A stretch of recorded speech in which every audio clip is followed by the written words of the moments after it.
안녕하세요, 미경TV 시청자 여러분, 오랜만에 인사드립니다. 여기 뒤에 보이시죠?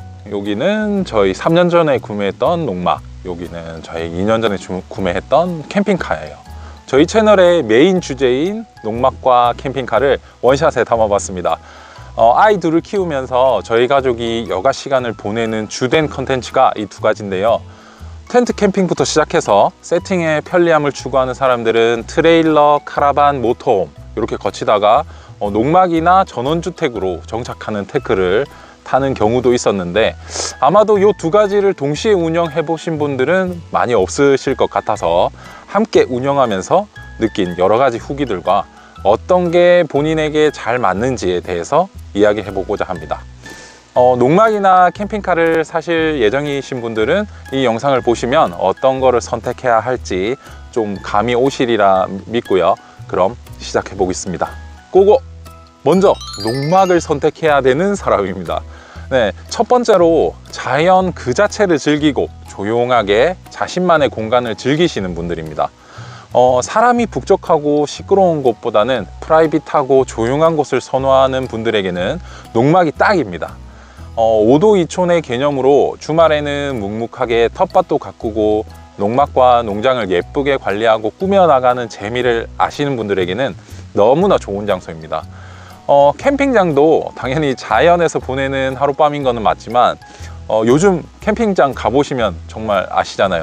다닥다닥 붙어서 조용함과는 거리가 먼 게 사실입니다. 아침에 이 옆집 텐트에 떠드는 소리에 잠이 깨는 게 아닌 이런 새소리, 물소리 들으면서 아침에 새초막에 내려앉아 있는 아침 이슬의 상쾌한 기분을 즐길 줄 아신다면은 이 농막을 강추드립니다. 두 번째로 부지런하고 공간을 가꾸는 것을 즐기는 분입니다. 물론 캠핑카도 부지런하게 관리를 해줘야 잘 운영할 수 있는 건 맞습니다. 하지만 농막을 포함하는 5도 2촌 생활은 차원이 다릅니다. 정말 해야 할 일들이 많아요. 여름철에는 그 미친 듯이 자라나는 이 잡초들과 전쟁을 해야 되고, 텃밭의 농작물이나 전기, 수로, 배수로 등 관리를 해야 될 포인트들이 굉장히 많습니다. 자신만의 공간을 예쁘게 가꾸고 관리하는 것에 즐거움을 느끼시는 분들이라면 이런 일들이 하나하나 재밌는 컨텐츠 같은데, 단순히 자연에서 그냥 쉬고 싶은 게 큰 분들이라면 주말에도 출근해야 되는 기분으로 가야 할 수도 있습니다. 저의 경우는 우리 가소원의 소유주이신 어머니께서 애정을 가지고 한 번씩 오셔서 이렇게 관리를 해주셔서 우리 형제들이 돌아가면서 편안하게 원할 때 와서 즐기다 갈 수가 있지만, 오롯이 본인이 관리를 해야 하는 분들은 자신이 이런 것에 대한 즐거움을 느끼는 타입인지 곰곰이 한번 고민해 보시고 선택하시길 바랍니다. 주변에 함께 농막과 농장을 공유해서 관리하고 사용할 수 있는 가족이나 지인이 있거나 부지런히 자주 방문하실 수 있는 분들께 추천드립니다. 세 번째, 투자까지도 생각하면서 이런 취미생활을 하실 분들입니다. 농막은 낡으면 감가가 일어나는 것은 맞습니다만 진짜 가치는 이 땅 자체에 있습니다. 옛날보다 농촌 지역에 땅이 인기가 없어져서 아주 신중하게 장기간 투자해야만 이익을 볼 수 있는데, 무조건 감가가 일어나는 이 캠핑카는 말 그대로 소모성 자산이에요. 특히 일반 차량에 비해서 감가가 심각한 게 캠핑카의 현실이고, 요즘 업체도 많이 생기고 중고매물도 막 쏟아지고 있어요. 그래서 되팔 때 떨어진 가격을 보면 크게 실망하시는 분들도 있을 거예요. 땅이라고 무조건 이득을 볼 수 있는 건 아니지만, 그리고 금액대도 좀 다르기도 하고요. 요즘은 농촌 지역 활성화를 위해서 5도 2촌, 주말 귀촌 등을 위해서 체류용 공간을 지을 수 있게 하는 법안이 검토되고 있을 정도로 정부에서도 좀 긍정적인 방향으로 정책을 펼치고 있습니다. 큰 이득은 아니더라도 땅이라는 자산이 가지는 든든함과 미래에도 기대해 볼 수 있는 수익도 농작, 농망의 특성이라고 볼 수 있습니다. 투자 개념으로 생각하시는 분들은 미래에도 가치가 있을 땅을 잘 골라서 주말 농막 생활도 즐겨보시길 바랍니다. 다음으로는 이 캠핑카를 선택해야 하는 사람들입니다. 첫 번째로 항상 새로운 곳을 가고 새로운 경험이 중요하신 분들입니다. 사실 이 항목이 저희 가족들에게는 캠핑카를 더 선호하게 하는 핵심 이유입니다. 농막은 코로나 시즌에는 정말 좋았어요. 마음 놓고 우리 가족들끼리만 편하게 시간을 보낼 수 있는 공간이었고, 꾸며나가는 초기에는 이렇게 텃밭도 가꾸고 굉장히 자주 가면서 진짜 이 자연을 그대로 즐길 수 있었어요. 그런데 한 2년 정도를 주력으로 가다 보니까 점점 가는 횟수도 이렇게 줄어들게 되고 효율이 떨어지기 시작했어요.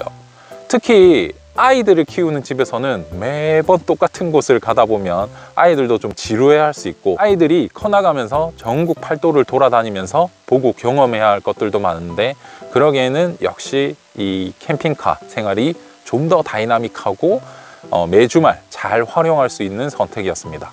여행을 좋아하시고 항상 새로운 곳에서 새로운 경험을 하는 것을 중요하게 생각하시는 분들은 캠핑카나 일반 숙소를 이용하는 여행이 좀 더 만족감을 줄 거라 생각합니다. 두 번째로, 캠핑 자체의 결핍의 재미를 즐기시는 분입니다.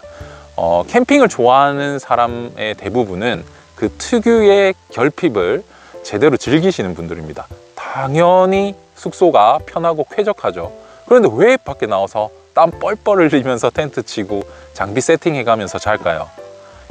인간이 편하기만 하면 가장 좋은가요? 그렇지 않다고 생각합니다. 뭔가 부족함이 있는 곳에서는 단순히 음식을 먹는 행위 자체도 즐겁고 그 기분과 낭만을 오롯이 좀 즐길 수가 있습니다. 농막은 생각해보면 캠핑보다는 그 반대편 끝에 있는 전원주택과 좀 더 가까운 위치에 있습니다. 농막을 운영하실 때는 지역마다 다르지만 거의 전기, 물, 화장실, 냉난방이나 방음 등이 주택이랑 가깝게 갖추어져 있어요. 주말 주택을 운영하는 지인의 의견을 들어보면 결국 관리도 하고 투자도 해야 하는 집이 하나 더 늘어난 셈이라서 집에서 쉬는 것과 엄청난 차이점이 있지는 않습니다. 하지만 캠핑은 뭔가 그 부족하지만 그 부족함, 결핍 그 자체를 즐기는 거라고 보는데, 농막은 갖추다 보면 정말 작은 집 하나가 더 있는 느낌이라서 그런 감성을 좀 느낄 수 없는 단점이 있습니다.